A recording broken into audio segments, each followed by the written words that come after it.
Hello and welcome to the Book by Book, a podcast about the odd book or two we've read. I'm your host Scott and I'm not alone. Toby's here too.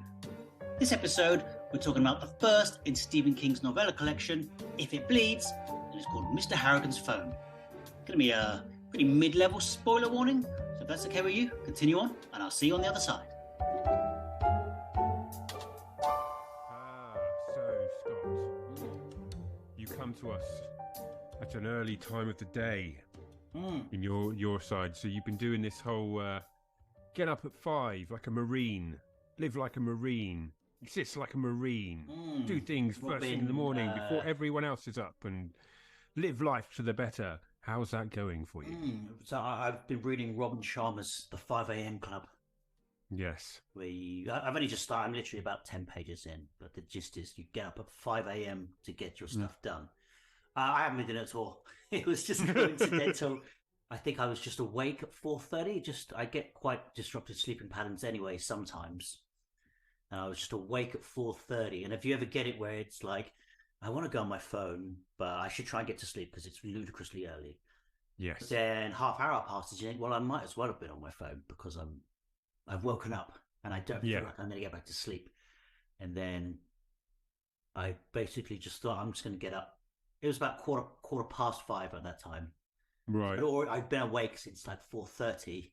Mm-hmm. What's this? This is just generally, or this is just this morning, or this was just one random day. Like right. Okay. Last Friday when I was texting you. So I was up and I was basically at a desk at about 20 past 5 in the morning. Wow. So I'm just gonna do some stuff. Some of that stuff included texting you and some other people going, "Hey guys, I'm up at 5 a.m." People going, "What for? Why?" Yeah. Also, because of the time difference, like, "Yeah, dude, I'm just at work. Text me later." I'm having my lunch. And I got to be honest, it was pretty good. Mm-hmm. I got some stuff done. I did work slower than normal, but what I found, like I said, I haven't actually read the 5 a.m. Club book, but what I found was that time moves a lot slower in the morning than it does in the evening. So doing something for an hour in the morning, it's like, you feel like that's a full hour. You look at the clock and go, wow, I thought 2 hours have passed. Whereas in the evening, doing the exact same thing, it's like, oh, got late, quick. Interesting. I don't know the psychology behind it, maybe because I'm so sleepy, like I'm just focused on one thing. And there's no distractions, and I'm sort of, making a quiet coffee, having some quiet cereal, like not creeping around the house, but trying to be quiet, obviously, because it's so early. And today I'm only up early just because of the time difference, and we were going to shoot. It's not that crazy early here. It's like 7 a.m. on a Saturday. So it wasn't. Oh, is it not? Okay, right. I thought it was 5. No, it's like 10 to 7 here. Right. I mean, for someone who doesn't have kids and who is a late sleeper, it's crazy early for me.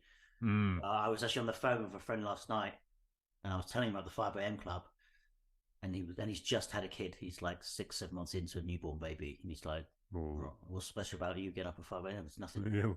Oh, God. I dream of sleeping to 5 a.m. mate. Yeah. No, I don't know how I feel about the whole 5 a.m. But it's just that, the idea of like Casey Neistat, he's a notorious early riser, goes for a jog at like 4 a.m. A jog. He's a like famous YouTuber. Oh, okay. A big one in NYC. He'll go for a jog at 4 a.m. and run for an hour and a half, and then start his day at 5:30, and you just like, no thanks. I mean, it's a power move. Like I was reading a lot of CEOs do that. Up with a coffee, reading the Financial Times. And is it Margaret Thatcher? This might be trivia. I've been telling everyone that's just wrong, but I guess I was reading at some of the height of Margaret Thatcher.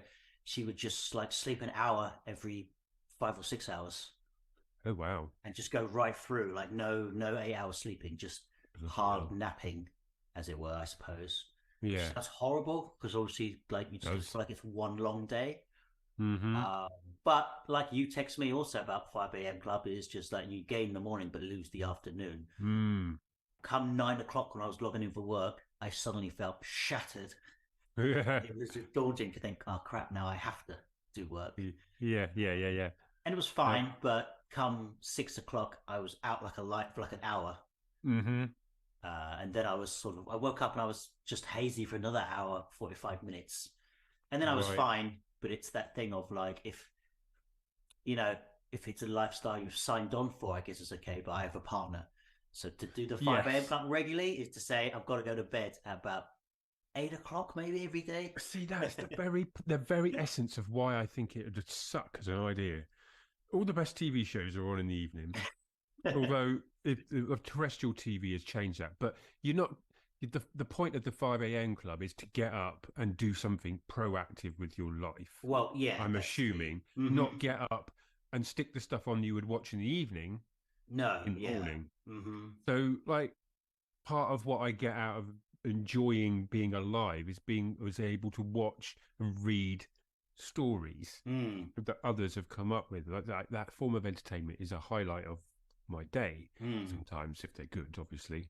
So to ditch all of that to be more productive, I guess it's a whole existential question, isn't it? It depends where you're at and what you're doing. It's given me an idea to write a book. It's called the 6:37 a.m. Club.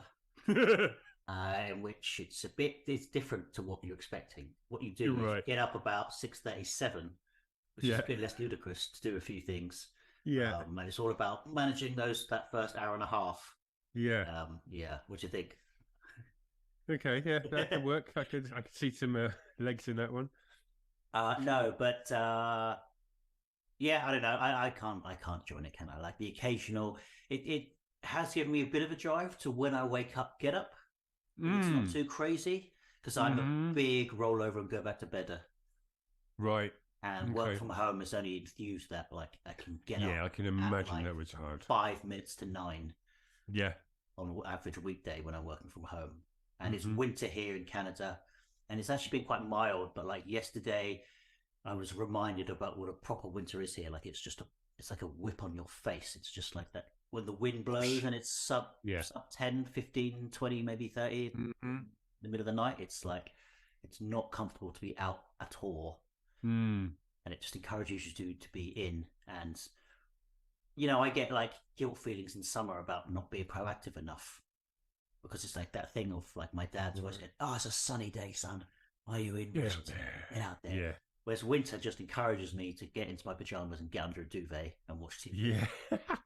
Like guilt encourages me. No, there's not only that there's no guilt, but it's like it's telling me to do it. Yeah. Why bother, Scott? Stay where you are. The warmth is so good. Yeah, I know what you mean. I know exactly what you mean. What's going on in my world. I've started taking.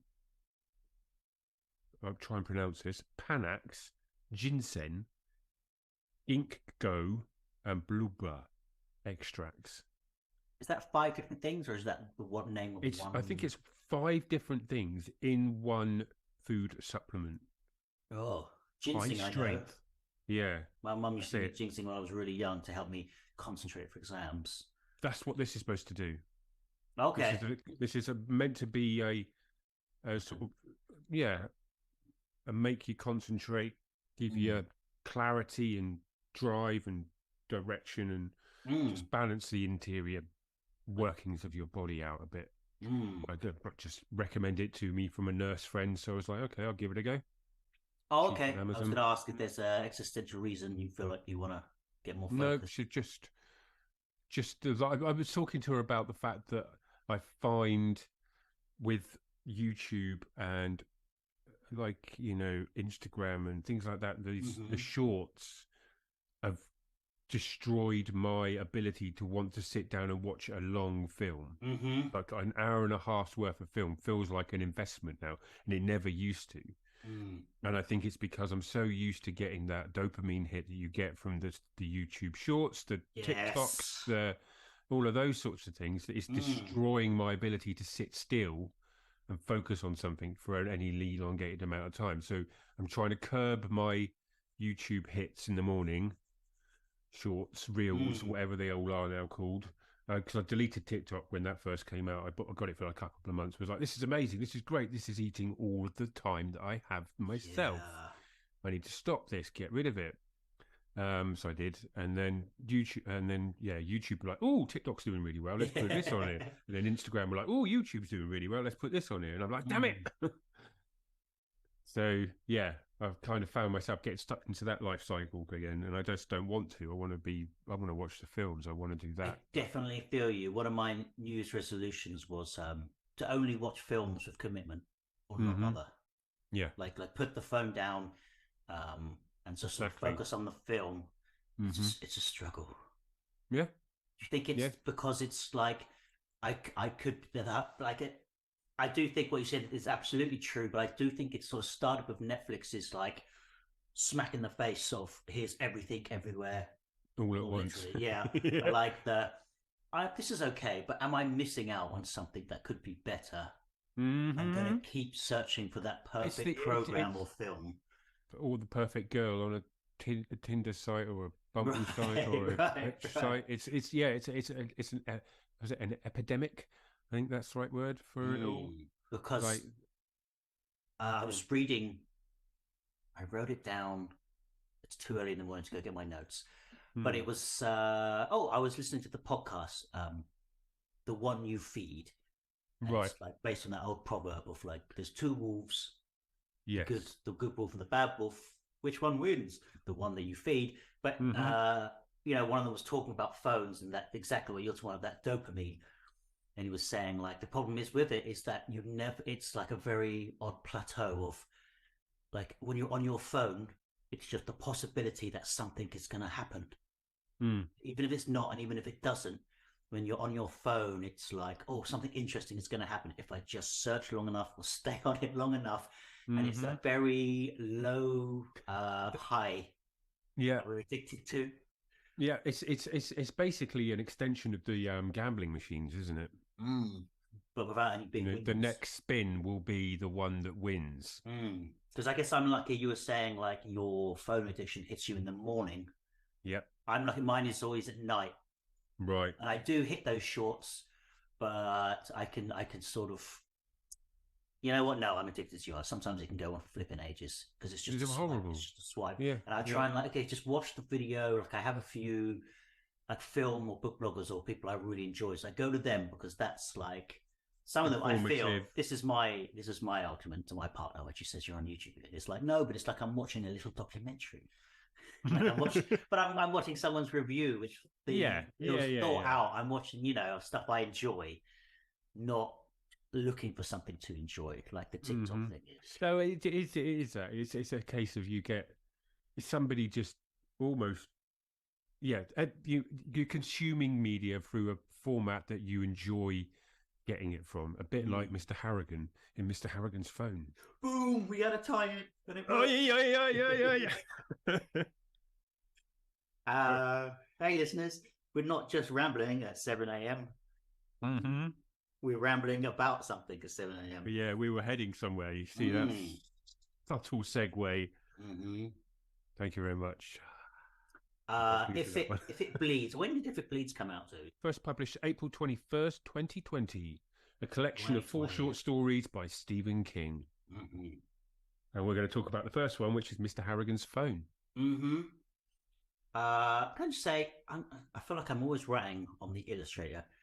It's another bad cover, no? Do you think? Do you have the first UK one with like a cat? No, mine it doesn't have a cat on it. I don't think. I can't remember. I didn't really like the cat one, and now the one I have is a cheap paperback, and it's whoever did Billy Summers and Fairy Tale, I think, because it's like that sort of simple vectored, quite popping in color. Yeah. But like Billy and Fairy Tale, don't really feel like it represents right what you're reading. Yeah, no, the British version of it kind of taps into, I feel like, The Outsider. It's got like a person sort of doing this, sort of flex backwards in the middle air, and then loads of bits coming off the back of them. Oh, okay, yeah. You know what? Maybe I have seen that, like a chalk outline of a body, maybe? I'm not quite sure. Yeah, in essence. Okay, then you know what? That was not bad. Yeah, so that's the one I've got. But yes, 4 short stories. Mr. Harrigan's Phone is the first one. That's the one we're going to discuss today. And then you've got Life of Chuck, If It Bleeds, which is the actual title of the book, and a rat. Nice. Someone of the last one. Yeah. So shall we? I'll give you a brief overview, a synopsis, as it were, and then I've got my review roundup, which is. Woohoo! Yep. Thank you very much. Feature. Boom, boom, boom. Okay, Mr. Harrigan's Phone by Stephen King. The synopsis reads: Craig, a young boy, befriends the elderly billionaire John Harrigan. Craig then gives him a mobile phone. However, when the man dies, Craig discovers that he can communicate with his friend from the grave. It's recently been turned into a Netflix film, which came out in October of 2022, starring Donald Sutherland and Jaden Martell as Craig. Obviously, Donald Sutherland was Mr. Harrigan. You've seen it? Yes, I saw it. I watched it this week for this podcast, actually. And it's Ryan Murphy? Yes. It's the American Horror Story showrunner? Yeah. And I think it's got something to do with Blumhouse as well. Interesting. Okay. Just quickly, a very faithful adaptation. I was very impressed with how closely it stuck to the book. Oh, okay. Interesting. Next, we have review roundup. So I've got a few. The positive. I'll start with the positives. All the positives. This opening novella rocked my world. With signature Stephen King finesse, he introduces characters so vivid that they could be standing next to you. I'm particularly impressed by his ability to deliver the millennial youth experience as effectively as he writes about a boomer in his many other books. When you least expect it, he scares the shit out of you. It's better not knowing anything going in, so I won't give away any details. I shouldn't even tell you it's scary, but I guess it's Stephen King, so that's not a surprise. Then Matt comes in with a 4-star review. Any reader familiar with Stephen King will understand how versatile he can be. King's ideas seem endless, and he's able to spin them into pieces of varying lengths. In this collection of 4 short stories, I almost call them novellas, King shows not only how he can chill the reader to the core, but his ideas are as vast and yet usually tied to current trends. Denise, coming in with a negative. Once upon a time, there was an author whose writing stretched the bounds of his and our imaginations. Time passed, that author's writing has become stilted, dreary, boilerplate, and the dreariness is only compounded by his personal political opinions, allowed to seep in and poison what once was brilliance. I give up. Sadly, I'm no longer a fan. Ooh. That is seconded by Michael. I'm done with Stephen King. Trump derangement syndrome has impacted his writing in such a way as to simply turn me off. I suppose with the amount of money he has, he simply doesn't care about alienating half the country, but I just find that sad. I've read his work since reading The Jaunt in Omni magazine in around the 1980s. I've bought hardbacks most of his books and not the cheap sale versions. I've enjoyed his stories, but can no longer tolerate or fund the disdain he's aimed towards me and people who think like me. And one more. It sucked. This is directly about Mr. Harrigan's Phone. It sucked. The ending was so incredibly bland. I wondered if the Dutch translator had forgotten a page. I even downloaded the English ebook to see if there was really the end of the story. This story is the least like a Stephen King story I've read so far. King's turning into that person at the cinema that sits next to you and keeps elbowing you painfully, increasingly annoyingly way and whispers, "Remember, we had our first Nintendo. Remember when we had IMAX? Remember when George Bush was laugh out loud? Ha ha, bloomers, am I right?" Got some love and some hate there. Yes, indeed. So there's some polar opposites on what general consensus of Mr. Harrigan's Phone was like. So, Scott, give us an overview. Tell us what you thought. I'm worried. There's been a few times you've called me contrarian on the podcast. And I bite my tongue because when someone says that and you can't respond because if you say, "No, I'm not," it's like, see, you are. And if you say, "Yeah, fair enough," then it's like, "Yeah, see." But I find you've only done it when I've liked something you haven't. When I don't like something you like, that's okay. But when I like something you don't, you get quite miffed. Yeah. And we've actually talked about this before, and so I know your thoughts. I don't think you hate it, but I think you just shrug it. Correct me if I'm wrong. Like you have okay, that's what that was, and I read it, and it was there, and there's nothing bad about it, but I don't know what to do with it. And I can see why. It's just for anyone who hasn't read it. Oh no, you've given the synopsis, haven't you? Yes, you have. Yeah, but it's very brief. But but the book, it's like 100 pages. Yeah, so it's fairly short, and it has quite a span. It's quite montagey. Like the whole thing moves. I always compare it to the movie Casino. If anyone's seen that recently, I've realized that people are like, yeah, I've seen it, but like 20 years ago. But in such a strange pace, you keep expecting it to slow down. It's like we're catching up to the present. It's like, imagine if the whole of Lord of the Rings was like that opening with the whispering voice. Like, Jesus, just slow down and indulge in something.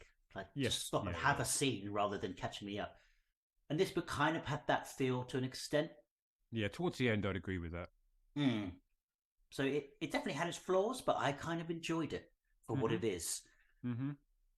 Did it kind of go anywhere? Not really. Did some of the elements not really get flushed out? Yeah.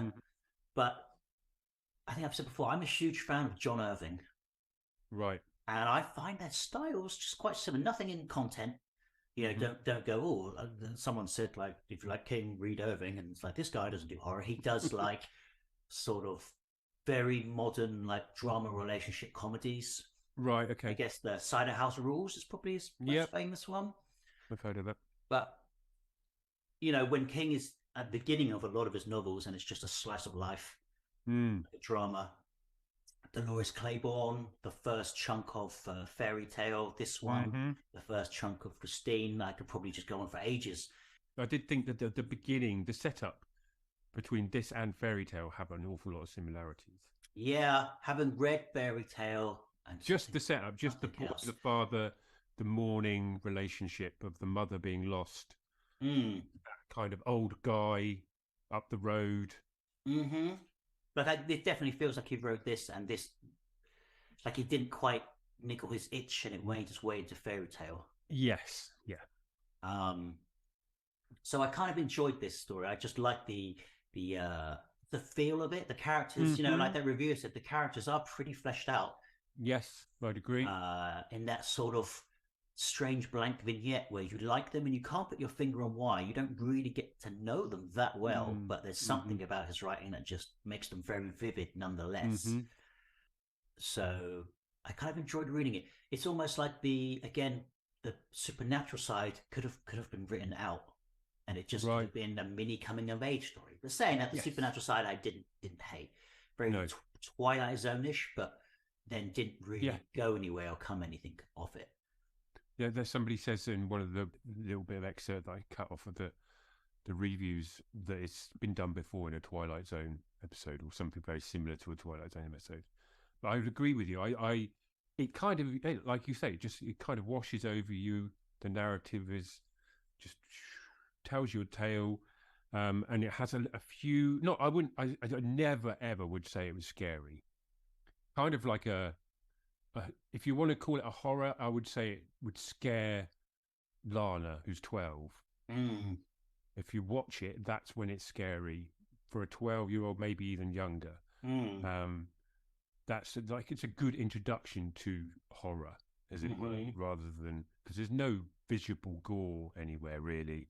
I think the closest you get to gore is the smackdown from the school bully on the lead character, Craig. But yes, I'd agree. I thought again the relationships between Craig and Harrigan were really well realised, and it was quite endearing. And the fact that Mr. Harrigan had just hired Craig to come up and read these stories of his old books, he's had in this extensive library that he's catalogued and built up over the years, that he's pretty much hated by the town that he's in. I bet Mr. Harrigan gets up at 5 a.m. Huh? Yeah, definitely. As I say, he makes a power move, huh? It's like his dad literally says nothing smutty. He's like, well, read Mr. Lady Chatterley's lover to me. Lover, yeah, I thought that yeah, was like a kind of a power move. Like, oh, yeah. he's acting, he's sort of acting wounded. Mm-hmm. He's still got that killer instinct, as it were. He's Oh still yeah, like, I'm the definitely. boss, I'm the daddy. Yeah, yeah. And that I think that again, you get a flavour of that throughout this story of how powerful he was. He's amassed a massive fortune through being a shark A almost. ruthless businessman. Yeah, I guess he tries to almost teach that to our character Craig, right? Yeah, yeah. It's like you don't get to where I am by being likable, but what does he say? Like he doesn't stand nonsense, and like Yeah. you see Craig taking that on. There's a saying he uses something. I don't think he doesn't take nonsense, but it's like uh, there's something he says, something akin to like don't accept nonsense from people, Yeah, and yeah, then yeah. cut them out. And you see Craig later in life like this is a nonsense man, Mm-hmm. Yeah, something along those lines. yeah, yeah, exactly Mm-hmm. that. So yeah, no, it was very very readable. I think it was one Mm-mm. of the ones I preferred out of the four in the book, in total. Do you find his King's Universe building sometimes tedious? Because he drops in Shawshank again. He's like, oh, Mr. Harrigan's house is it's so imposing because it sits on the hill and it looks over our town. It Mm-hmm. reminds me of Shawshank Prison. Mm. And it's like, sometimes I Well, love a Tim Kying. Sometimes I just think, you don't need to. need to do that. Yeah, well, this is what that woman was saying about the whole nudge nudge wink wink iPhones and all, Well, yeah. But he's been lambasted for that throughout his career, really, hasn't he? Borrowing and Mm, homaging and using other people's works to create or set up something. mm. It's a little the messages that Mr. Harrigan receives, or no, Mm, Craig receives from Mr. Harrigan. Do you know what they mhm. mean and what they stood for? I Spoiler did alert for see a those that tweet. haven't read it. You saw the tweet, did I you? saw Yeah, the tweet. Yeah, I yeah, didn't have a clue. yeah. Um, I did go to CCC, and then he did that sort of. I believe in the tweet he said, "I know what I think the last one means. The Mm-hmm. first Yeah, two, I don't know. This is what I think it is. yeah. I'm not. I'm not sure if I like that or not."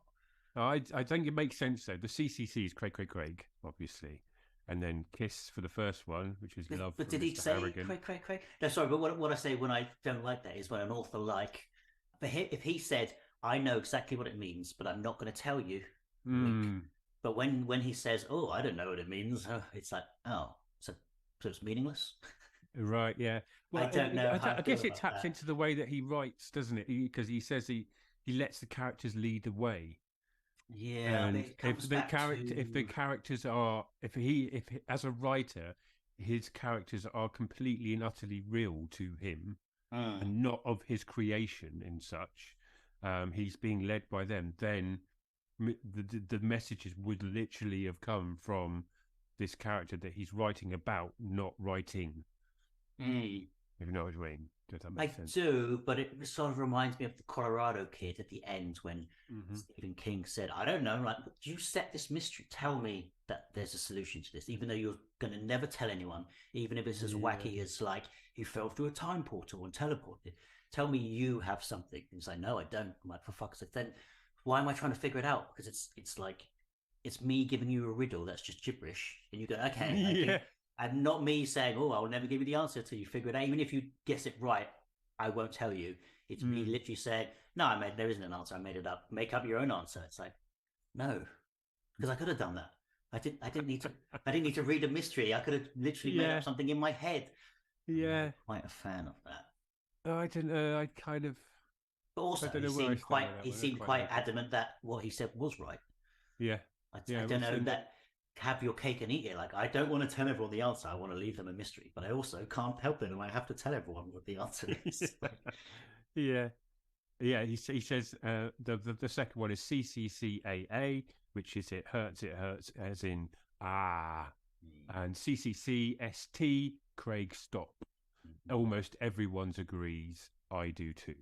See, I thought the second one was I'll get him for you. Like he likes Uh, it. you know.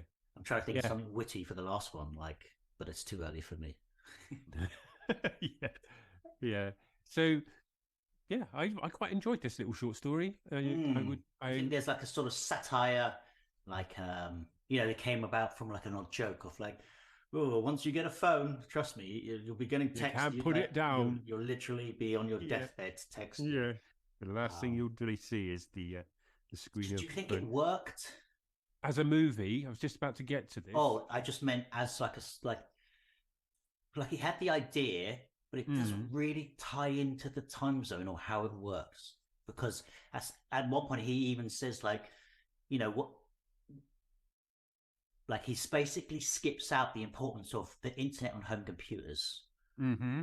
because he's making it seem like the phone brought this thing to us, but it's like he's talking from now, knowing how the phone addiction is going to play out. Yeah. But there's a Yeah. Very. throwaway line of like, "Yo, Mr. Harrigan, now you've got a phone. Why don't you get a laptop?"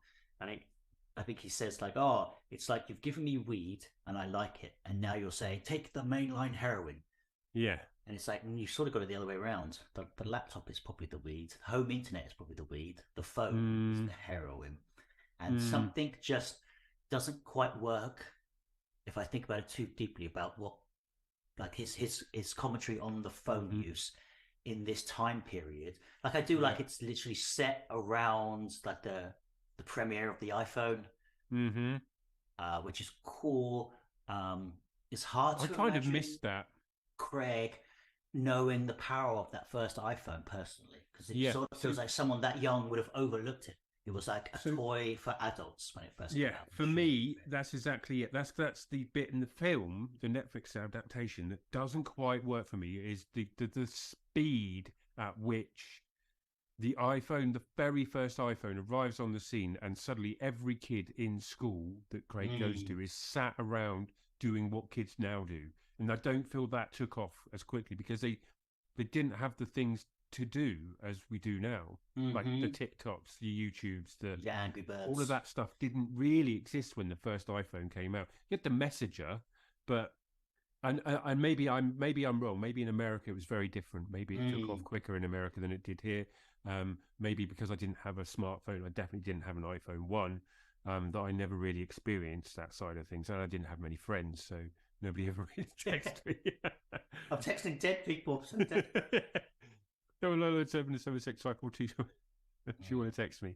Um, so yeah, that was a little bit jarring for me. You're right. I can see where you're coming from. The mainline drug addiction Mm. and the gateway drug and all of that sort of thing. But as an adaptation, like I alluded to earlier on, it was very, very faithful, almost to the Is that page. good? Yes, so The very movie. faithful adaptation by all involved. Does that make it Does a bit boring to watch? Is I it? paused it halfway through, went to Mm. bed, and got up the next day and finished it, which is a very rare thing for me. It is very slow, but much like the story is very slow. Not an awful lot happens. Just There's interesting. only three incidences that relate to the phone conversation between Mr. Harrigan and Craig. It's not like this big Right. They don't build it up. overriding thing. It just Push the happens three supernatural side. times. Yeah. Craig reacts to the first time, and so much so that it scares him, and he puts the phone away for a very, very long, for, like you Mm. say, a montage amount of time. And then something happens that we won't reveal that instigates him going back and getting it out Mm. again. And I feel that those incidences that require him to contact Mr. Harrigan are worthy of the contact. You can see why he's angry. You can see Mm. why he reacts the way he does. Yeah, it's a nice, it's a slow burn. It's like you say, it's the whatever that writer Irving, did you say? John Irving. Yeah, it's just nice, and it doesn't really go anywhere, but it keeps you engaged and interested in a way that possibly is going to go somewhere. Doesn't quite go where you think it's going to go, but you don't come away disappointed. I didn't anyway. Mm. Having read the story and then seen the film, both instances, I was like, oh, that was quite good. You applaud Right. like the vision of a director who could take something you didn't think really had legs Mm. and like, okay, they actually did put more dramatic emphasis than I read into. Hmm. I think when I was like a runner for a film studio, I was reading like an early like Hellboy script. Mm. And so I just read the scene where like a little sea turns into a tree and they fight. And just being young, I had no real imagination. I was just like, okay, he fights a tree. That's kind of dumb. And Yeah. then years later, when I watched the movie, it was like, oh, okay, that's like, you get a director with some imagination and a concept artist. It's Mm-hmm. not literally like, I mean, even now with Marvel and Lord of the Rings, like even that could be cool, just a tree, but it's like a giant tree the size of a skyscraper, and it always reminds me of like my lack of imagination when reading some Yeah. things, and the lack of emphasis, or like the Mm. simplicity of like Hellboy fights a tree, action ensues, cut to next scene, and me just thinking, okay, so like I need that someone else to push it for Yeah, me. yeah, yeah. The visual reference. Yeah. There's going back to what you're saying about the drugs and gateways and all that sort of thing. There's a nice sequence. I don't know whether it's in the actual book, but I remember it's in the film where he stood at the end on the cliff and he throws the iPhone into the water. Screw you, He, Apple. yeah, he has another phone and he goes to throw that away too, as in Oh, mm-hmm. sever all connection to that sort of consumption and the way that because he there's a point where he looks around the school canteen and everybody's on their phone and he's on his phone and he just realizes that's what. And I've had that moment many a time on my way in on the into work on the train or on the bus. Absolutely every single person, to a man or woman, is sat there looking at their screen. Nobody looks up anymore. To be So fair, I guess where do you live? Birmingham. Birmingham, yeah. Like the times I was commuting in London, you know, as far as commutes go, I don't want to talk. I don't want anyone to talk to me on a Well, commute. yeah, no, exactly. To But be fair for commute, but I know nobody's reading a I'm book. touching. That's true. Nobody's reading a paper. They're all looking and swiping up. Remember when And everyone would read a paper on the metro? It'd be crammed, and it's like yeah, you just have else people would be holding it up in the air to read it because it was like the free London paper. shoulder fights. And Like, stuff. guys, Yeah. it's soaking wet. This is the busiest train I've ever been in, and still 10 people are like trying to read like not a Yeah, broadsheet paper, but like a full yeah. paper. Yeah, the good old days. Um, so yeah, the fact that he doesn't throw the second phone into the water and keeps it, I thought was a nice little nod. But yeah, it's a very faithful adaptation. I did enjoy it, and I would recommend people watch it Mm. Do you and read it. find I feel like King fights his 80s, 90s, his 70s, 80s, 90s. Mm-hmm. And so it keeps trying to bring them even like fairy tale. It's like this would have worked. Again, I'm thinking outside of the fact of the iPhone, the time setting, so much of this character makes sense in a different period. They seem like he doesn't seem to be able to bring how he wrote kids in like It or Christine, the Mm-hmm. from not his era, because I guess he was older then, but like I hate to say now he's an old man writing about kids, whereas before he was like a middle-aged man or a young man writing about Yeah, kids. yeah, yeah. And I'm not saying he's out of touch. There's just something missing that kind of not makes it work, but just makes it articulate. And like, yes, he's nailed it because Mm. he always seems to write like old souls, I suppose. Yeah, yeah. How the You kids act mentioned like this kids. in Fairy Tale as well, and I Mm-hmm, believe you were mm-hmm. Fairy Tale. You kind of touched on it. Um, yeah, I can understand what you're saying. There is a sort of it, an old person writing about young people and young people tech, and that sort of thing. And it kind of taps into what I'm going to ask next. Is like, do you feel there is element of ghostwriting going on? Because a couple of the reviews say here Oh that wow. there's some ghostwriting going on, and maybe that's what's going on in the sense of what you're talking about. In that I've never he's even thought of writing that with King. scenarios and ideas, and then Mm. handing it off to someone to sort of flesh out the. I mean, I'll be super disappointed if I find out that's true. I hope not. And no, Yeah, I just, I don't like I think so. said, it's more like it's a great, like we've said, at his best, he's a great writer. And so Mm, this is an example of a very, let's face it, meh story and idea. mm-hmm. I've probably written something similar like this in like fifth grade English when I had to write a short Yeah, story. I'm not saying it was good, but the idea, like, I'm pretty sure our teacher would have read us like The Monkey's Paw or some sort of like uh, The Telltale Heart mm-hmm. and said, now go and write a horror story. And everyone just wrote kind of a variation of what she just read us. And it just feels like something you come up with in school quickly. Yeah. And then, even though he was buried with the body was buried and he got a text saying, get me out of here. I'm stuck. I can't. Yeah. Yeah. So it feels like a good writer writing a not so good story, or plot wise, I should say. Mm-hmm. I did have Mm. something. Here's a little feature because it sounds brutal to say, but I was going to call it How to Make It Better, but that's very sumptuous of me. But you know what I Scott's thought? way to improve your novel. But it's more like, you know what I thought I would have liked from this? That's a better way of putting it. This just felt like a setup for one of his, not necessarily epics, but a bigger novel. Right. So I was thinking, make him and Mr. Harrigan closer, because what didn't quite connect with me was that why did he fall in love with Mr. Harrigan? He like fairy tale, make his father a bit more absent, so he's actually latching on to something. I guess he had the Right, mum, okay. his mum passed. Yeah. You know, make Mr. Harrigan like help him with the bully when he's alive, like give him some advice. Translates. Then Mr. Harrigan dies. He does. He does. It gives him the punch him in the face. Line, okay, yeah. You know what? You're probably right. I think so. That kind of works. So yeah, you did do. You're right. But just cemented a bit more. Yeah. Go, like make it his granddad or something. So then everything plays out similar-ish, but 10 years later.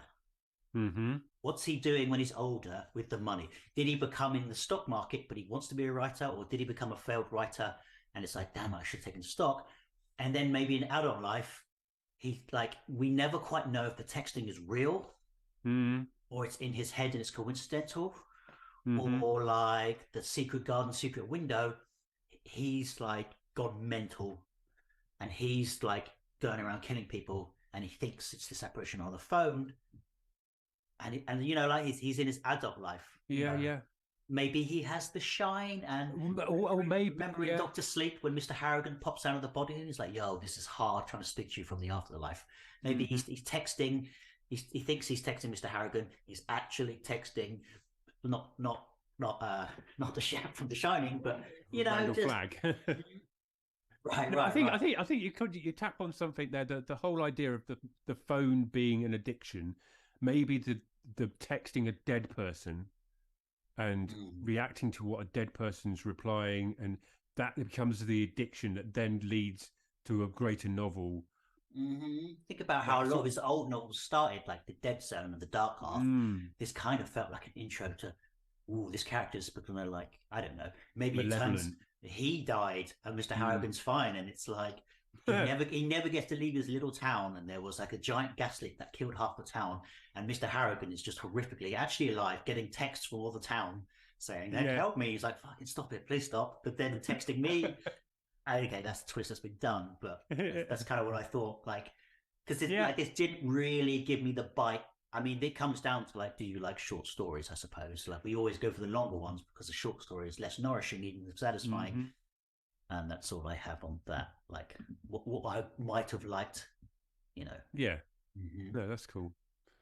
Yeah, I can see where you're going with that. Whether I agree or not, I don't know. I don't think so. I mean, it is a very simple tale, and it is about understanding and moving on, dealing with loss.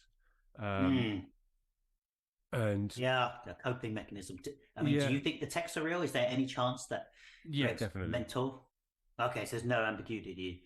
No, I take it at face like value. Someone else is going to look at the phone. It's like a smashed up phone that doesn't even have a battery. I was thinking what you said about that. Someone who said like he used to be scary and now he's trying to write stuff that isn't scary. But you've read like Dance Macabre, and we've both read on writing, for example, in his novel It's set in such a period that each kid has a phobia, and it's like his phobia is like The Mummy because it's set in an era where the movie The Mummy would have come out and it was terrifying. I guess I feel like he's merging those two worlds of something modern with a very old school Edgar Allan Poe-esque horror. So by today's standards, of course, it's not scary. It's that thing of like, you know, if you're just breezing through looking for like, not cheap thrills, but like you said, there's no gore, and it's always fun when a horror has gore, for example. So it's easy to just sort of go, okay, he gets a text, that's not scary. It's that thing of like, okay, you have to like apply it to the real world, like the implication, because the implications are terrifying. Literally in that scene, Craig's like, yo, Dad, we got to go dig him up, he's alive. You know what I mean? Completely. you Tell know, you what is scary is when you forget you've got a lodger in your when you're staying in your house and she walks past the living room door while you're doing a podcast. Here's Just the the twist. silhouette shot past In the an door. hour, you Oh! get in an hour you get a text. You say, "Oh, by the way, I'm out all day and I haven't been home for 3 days." Now there's a story, Scott. Brilliant. So yeah, Mr. Harrigan's phone. There's no Highly reason. recommend There's it. no reason not to read it. It's so short. Yeah. And if you don't like it, it doesn't matter. You've just ticked. Yeah, exactly that. Exactly that. And I highly recommend watching the film because it is not bad. Donald Sutherland's good. I think that's quite good casting. Yeah, it's very good. He can have that sternness that a character like this requires. I guess I've seen him in too many Creepster movies where it's like, yeah, I'm pretty sure if I watch this, my partner doesn't know the story. She's going to be waiting for him to be like the horror guy. It's interesting seeing that Jaden Martell in another Stephen King adaptation as well. He was in It, I think. Are the bullies done well? It's always yes, the bully's great. The bully's really literally a cliche, huh? You kind of feel for again, like you do with the one from It and things like that. You know, circumstances led them to where they are, and he's just a dumb bully. Like, sorry, you're saying like you feel for him, like you feel like he's being bullied. Like there's depth to that character. There's stuff going on at home. You see there's a brief snapshot of his home life when his body's being carried out and whatnot. Yeah, it's done really well. He's rounded out, and he's just the big dumb bully. That's the best way of putting it. What I get too late to introduce it now. I was going to say like fans of 11/22/63. I also got vibes of that. Yeah, I guess because I'm of glad you said that because I was thinking the same thing. Montage. I guess the teacher, and you know what? Like we have like in 11/22/63, which is a time where we have like something sad happening, and a character has like I can influence this somehow. Yeah, it's not out of his control. In this case, it's the phone. Can he do something to like get some retribution? And in 11/22/64, it's like I do have the power to abort this, and redo it and change that one thing, even though I don't want to. I got vibes of that. More, just on a tangent for those that have listened to our 11/22/63 podcast and know how much disdain I had for or bored I was with it.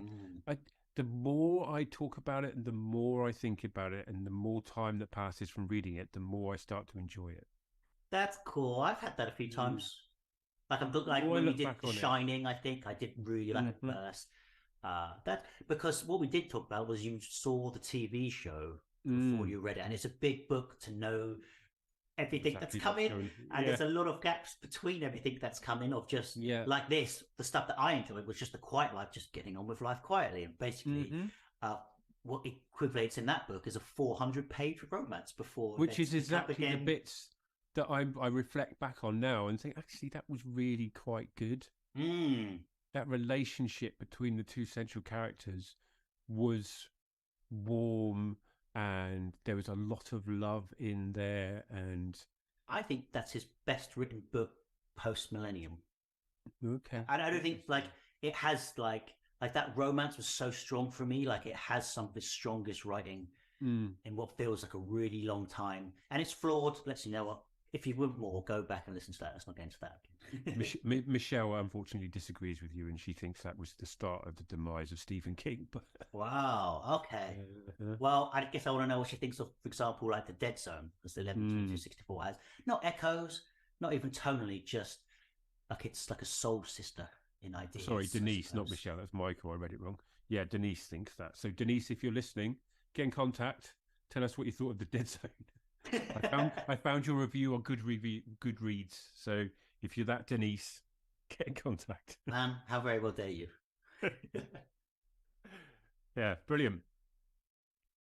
Why did he have "Stand By Your Man" as his ringtone? Stand by your man. It was really irritatingly like, I guess a low comedy break, but King, I guess I don't want a very on the nose song. But it just felt a very obscure song to keep bringing back between like a young boy and this old man. Because King like loves music. So many of his chapter heads are music lyrics.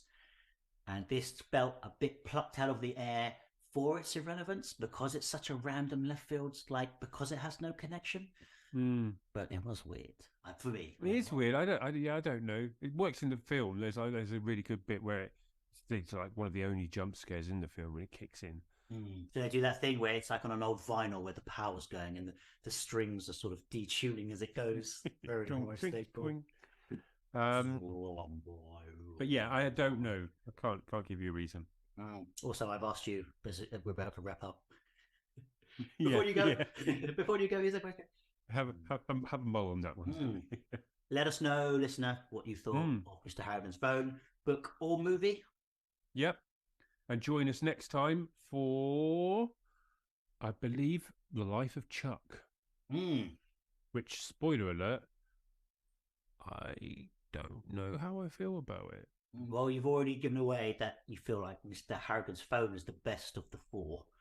Whoa. Did you not say that at the top of the episode? No, I didn't say that. No, I didn't say that. Holly's in one of them. It's a no-brainer. Okay. Who's going to win out on this one? Well, now you've given away. Well, join us for Life is Chuck. No, it isn't. Mm-hmm. Join us for Life of Chuck. Have a great day. Tell me what you're up to the rest of the day. I am going to... What am I going to do? That's a good question. Don't really know. Chill day. No. Yeah, very much chill day. I'm going on a date tomorrow. Wait. First date? Yeah, first date in Worcester.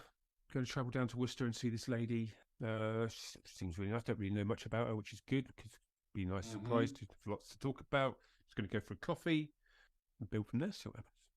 Well, hey, have fun. Thank you. What about you? What are you going to do? Oh, good. Now, here's the thing. Do I get back into... It's 7:30 a.m. on a Saturday here. Do I go back to bed? Will I be able to sleep, had a coffee? But we're supposed to be seeing Avatar today. It's 3 hours long. So if I don't get... Because I was up till about 1:30 last night. Right.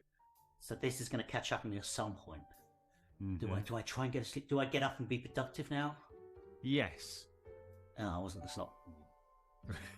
Brilliant. Cheers, Tope. Have you... Right, don't you have a lot of living room full of clay? Sort of. I need to go to the shop and get